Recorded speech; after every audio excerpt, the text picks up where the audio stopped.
A large walled settlement stands before the wagon. This is Fort Laramie, one of the principal supply routes along the Oregon Trail. You've arrived at the fort. Who would you like to heal?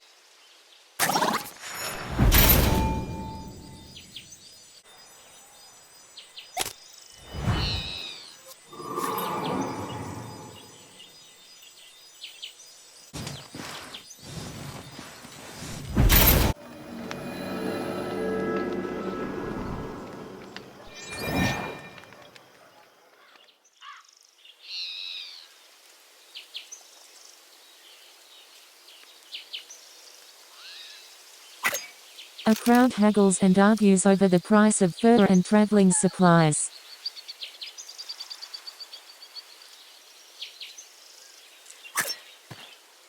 You going west, too? James is taking me to Oregon, despite the laws saying black folk like me can't settle there. Too bad he sold my fiddle before we left. It was the best friend I ever had.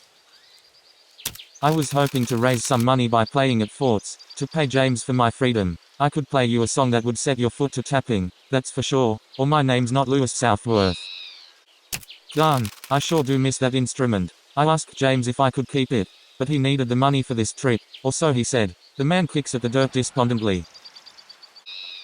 If you're offering to buy me a new fiddle, I won't say no, but money doesn't grow on trees, or I'd have picked myself a finer suit than this. Louis Southworth gives the party a wide grin. Well, hold on now. If we're going to do this, we've got to do it right, you understand? I'm talking about putting a band together. I could even earn enough to pay you back for the cost of the fiddle. There's a brother and sister duo I saw back in Independence. They play guitar and banjo, and sound amazing. We'd be lucky to have them. Last I heard, they were headed to Fort Bridger. I think this is a real opportunity. What do you say? Louis Southworth looks hopeful. I've heard rumors that people often end up selling their luxury goods before crossing the mountains. You'll have to keep an eye out, maybe ask around and see if anyone's selling a fiddle. I think this is a real opportunity. What do you say? Louis Southworth looks hopeful. I'd say a good fiddle is worth about $30. If you pay more than that, you're getting ripped off. I think this is a real opportunity. What do you say? Louis Southworth looks hopeful. This is going to be a show to remember, just you wait. I'll try to meet you again at Fort Boise. I know it's far away, but you'll need some time to get the band together, and I need to start writing some lyrics. A crowd haggles and argues over the price of fur and traveling supplies.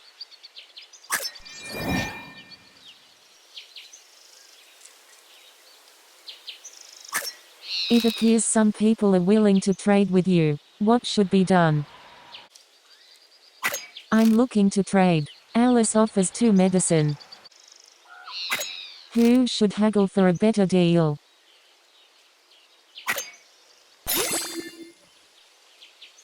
Stop it, sir. Your mate. I'm looking to trade. Alice offers 2 medicine. Pleasure doing business. Alice makes the exchange with the party. It appears some people are willing to trade with you. Who would you like to trade with? It appears some people are willing to trade with you. What should be done?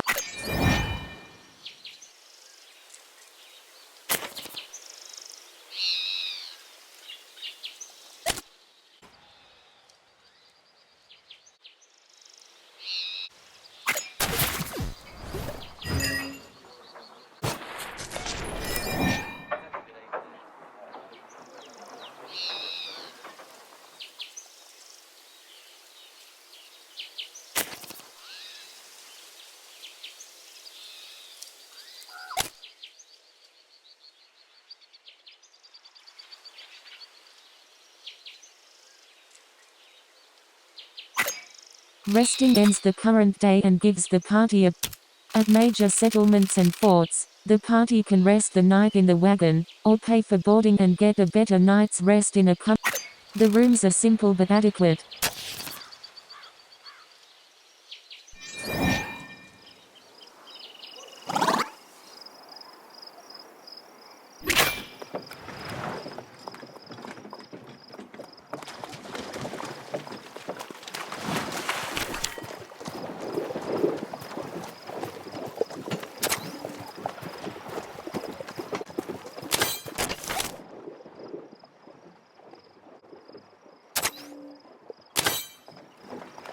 A wave of anxiety mingled with excitement washes over the party as they leave Fort Laramie behind. A long journey lies ahead before the next chance to resupply.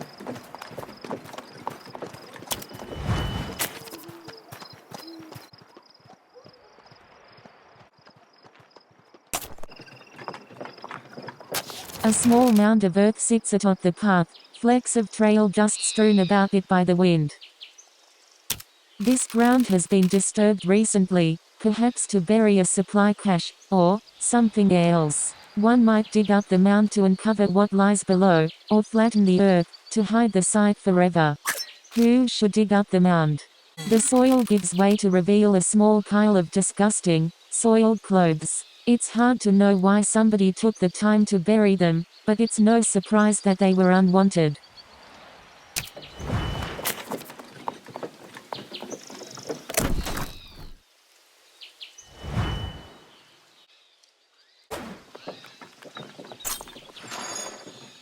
The wagon jostles as the unsmooth movement of the oxen pulls it across the ever-changing ground.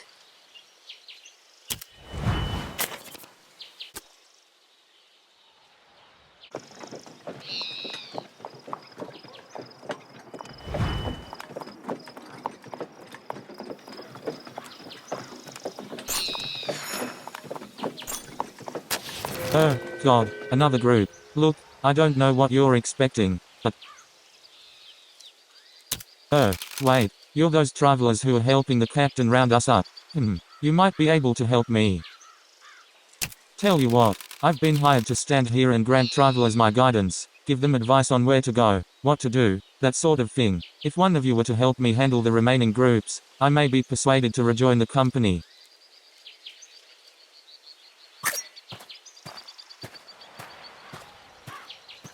Brilliant. Now, your actual task is simple. Groups of, fine travelers will approach you on their own. Simply greet them as they come and help with whatever questions they have. It couldn't be simpler.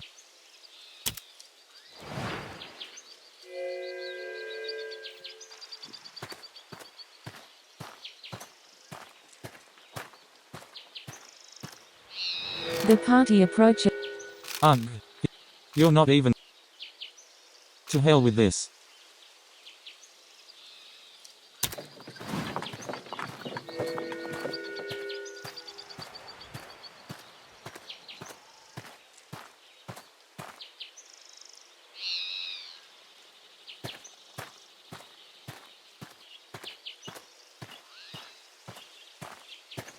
The party approaches Alice. What should she say?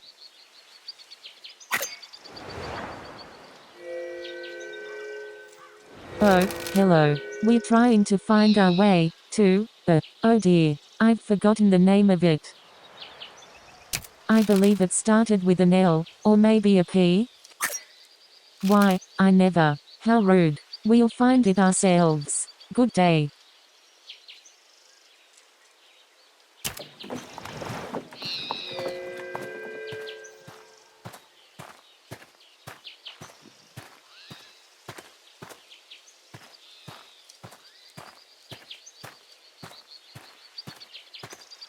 The party approaches Alice. What should she say?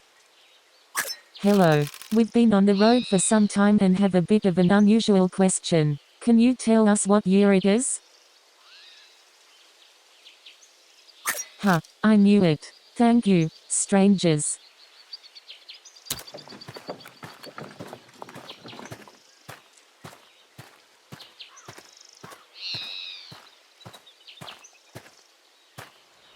Looks like that's all of them. I think you've done well enough. You can never please everybody, and even if you could, they don't all deserve to be pleased. Thanks for the help. You can take my medallion, if it's worth anything. I'll pack up and meet with the captain. Traveling west can't be worse than dealing with these people.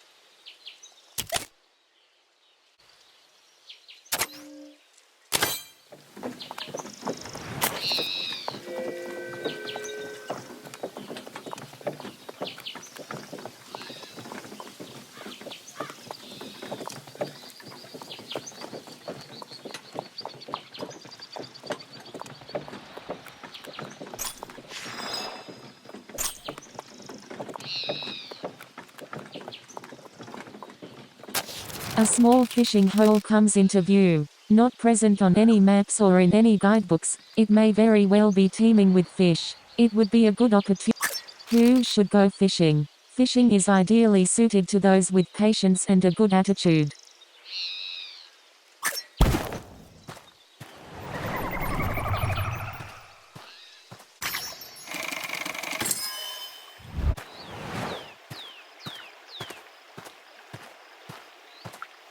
Matthew manages to catch 120 pounds of fish, and brings it all back to storage. Without a proper knife, he can't properly clean the fish, and only some of their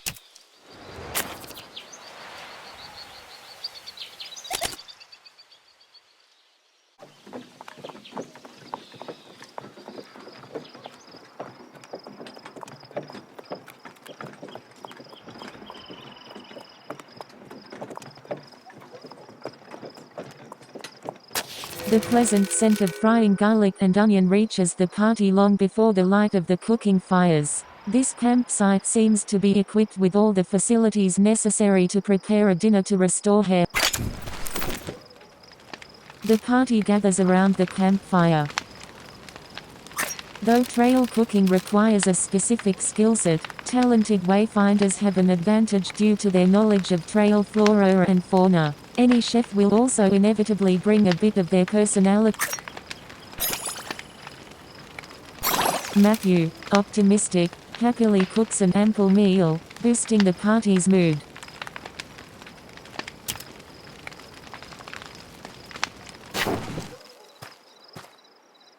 Come dawn, the party gets ready to move on.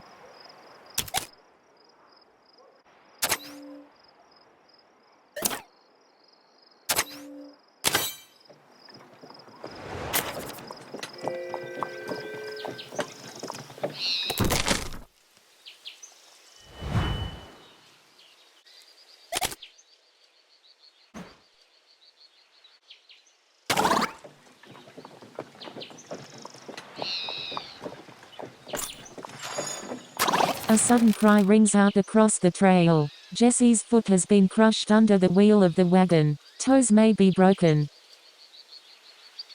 Depending on the extent of his injury, a good rest may be all Jesse needs. If the injury is more severe, however, forcing him to walk will likely invite greater misfortune.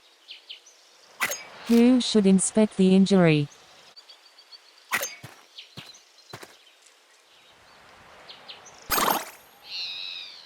Matthew examines the injured foot, and concludes that it is not broken, only bruised. He fashions a splint for Jesse, allowing the victim to continue onward.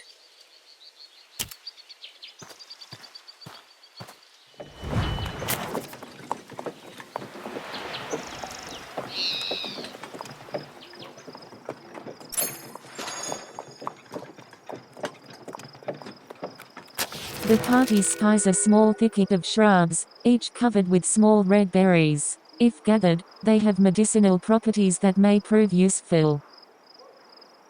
The berries are delicate, and infamously difficult to harvest. It takes an experienced explorer to gather a large.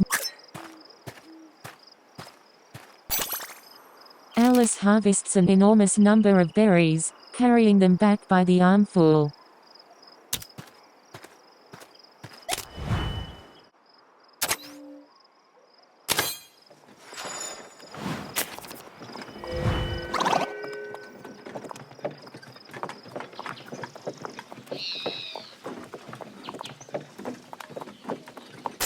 When checking the flour, Jesse notices that some of it has become waterlogged, and has begun to clump together. Most of the flour could probably be saved if it was sifted to remove the moist portions, though this would be a far more time-consuming process than simply discarding the whole bag.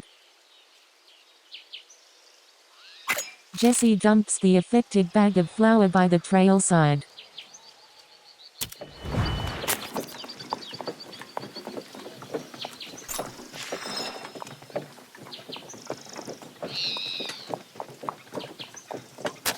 Please, help me. Move along, strangers. This man owes us a healthy sum, $50, to be exact. There's nothing to be gained by getting involved in this. Now just what are you planning? Ah, you misunderstand. That was his debt before we consider accrued interest. He, or you, still owe $75. Who should argue with the creditors?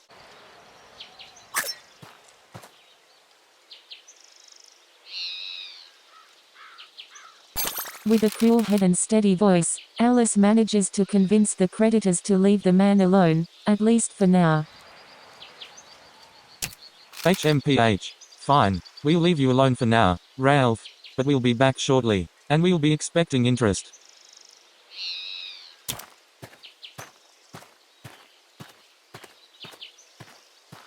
Oh, thank you. Thank you. Please take my medallion. I'll take a minute to compose myself and then find the captain. I don't think I'm cut out for this kind of journey.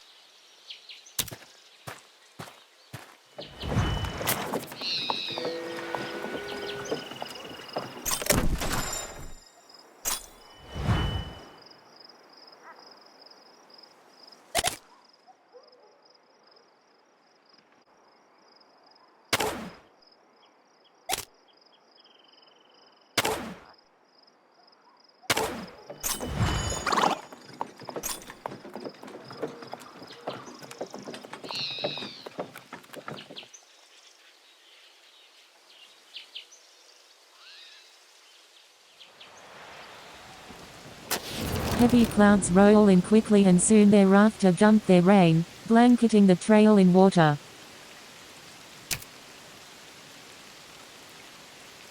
The ground quickly grows wet and muddy under the relentless rain. The party trudges through the sticky muck.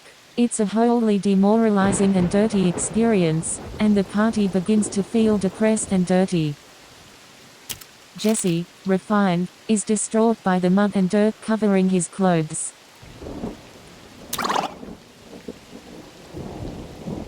After some time, the rain begins to clear and the ground begins to dry. The party can continue unimpeded.